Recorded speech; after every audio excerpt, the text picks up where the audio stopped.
Right.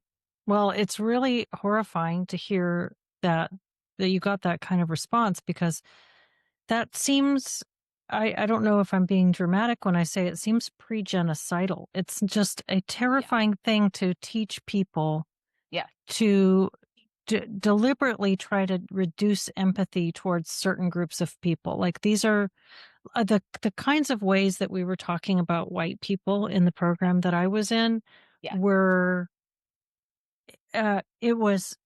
it was horrible. I mean, white women were Becky's and basic bitches and nothing special, and their tears were overvalued. These are words that came out of my professor's mouth Hmm. about white women. And, you've got the cishet white man, and he's just like the lowest rung on any Yes. totem pole. And my multicultural perspectives course was just video after video of how stupid white people are, about people making comedy spoofs of white people being stupid and setting you up to fail if you compare these examples of using your privilege and being a white savior, one of which is good and one of which is bad, but we're going to show you identical examples so that you don't know what the right way to behave is if you're a white person. And this just for this to be taking place in a counseling program of all places, this is applied human psychology, is it's really stunning. And when you asked earlier about coping mechanisms, if Hmm. I what did I do to cope with this while I was in this program? The first the first couple of quarters, it was just really hard. I didn't have much of a support network for this. I was working part-time, and I was watching my workplace go a little bit woke. I mean, I worked at this naturopathic clinic that I'd been at for about 6 years, and it had been a lovely little place, but we were, our lactation program they were debating things like chest feeding, changing the name to chest feeding. And um, I Hmm. think they settled on baby feeding. They were looking for but they were actively trying to remove anything about mother or breast, from Yeah. this word. At the same time as they were also trying to remove lactation because you didn't want to offend people who couldn't lactate, who had some kind of issue and needed to bottle feed. So it was just going to be baby feeding. So you're watching these kind of movements to flatten things out and avoid offending sensitive groups while Hmm. not caring at all that you are sort of erasing the existence of the majority of people in the process, and the human side of this. So that was going on in my professional life outside of the school. I was in my early 40s and did not have some kind of cohort that I was going to school with. It was very um, mixed age, and I didn't know anybody there except for the girl a couple of people I was starting to get to know. And my favorite one was the girl who suddenly was up in arms about cishet white men. And so it was kind of an alienating and lonely experience to be there.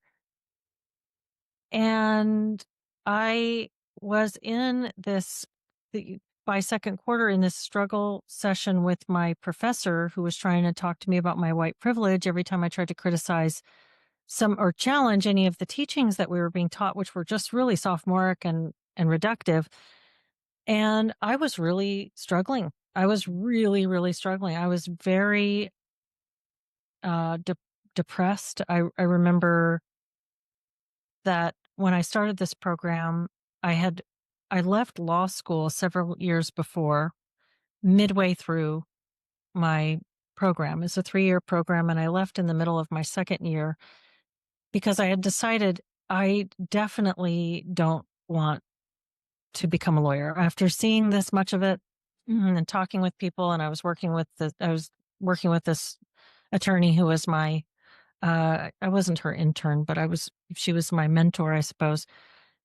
And I'm excuse me, getting this better view of the law field, and looking at what I was going to be getting into, and realizing I made a mistake. I should have gone into Mhm. study in psychology because that was the fork in the road for me when I went to law school. It was to go into academic, more, go to a PhD program or a counseling program or go into law.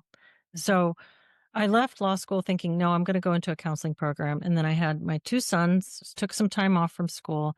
And now I'm finally back and I've put so much into this. Like I've put so many years' hope and ready to finally build a career. And I am being blocked by this thing. And I feel like I'm just going to end up, if I pull out of this, I've already sunk a lot of money into it. And I've worked really hard to align my life so that I can be here as a graduate student. Mhm. And if I have to go back to the drawing board again, I just don't know if I have another go back to the drawing board in me. I've already done that, and that's why I'm here. And so it felt like it was a real personal crisis to confront Yeah. this and realize that if I wanted to go through this Yes. to get this career that I'd been aiming at, I was going to have to go through a dark night of the soul. And I wasn't prepared for that. To answer your question in the beginning, I didn't have great coping resources, but I developed them as I went on. Critical therapy antidote was massive for me. It was like finding Val and reading her article. I know I sound like I'm doing an ad now for CTA, but We'll when I take it. yeah, yeah, but no, it was like such a lifeline. I read Val's article in New Discourses and Mhm. I immediately wrote to her. I was like, "Oh Mhm. my God, you're speaking about this thing that I haven't been able to find anybody articulating, and I'm going through." And so I quickly started uh, to engage with CTA. I was there like pretty early on, and having these meetings with people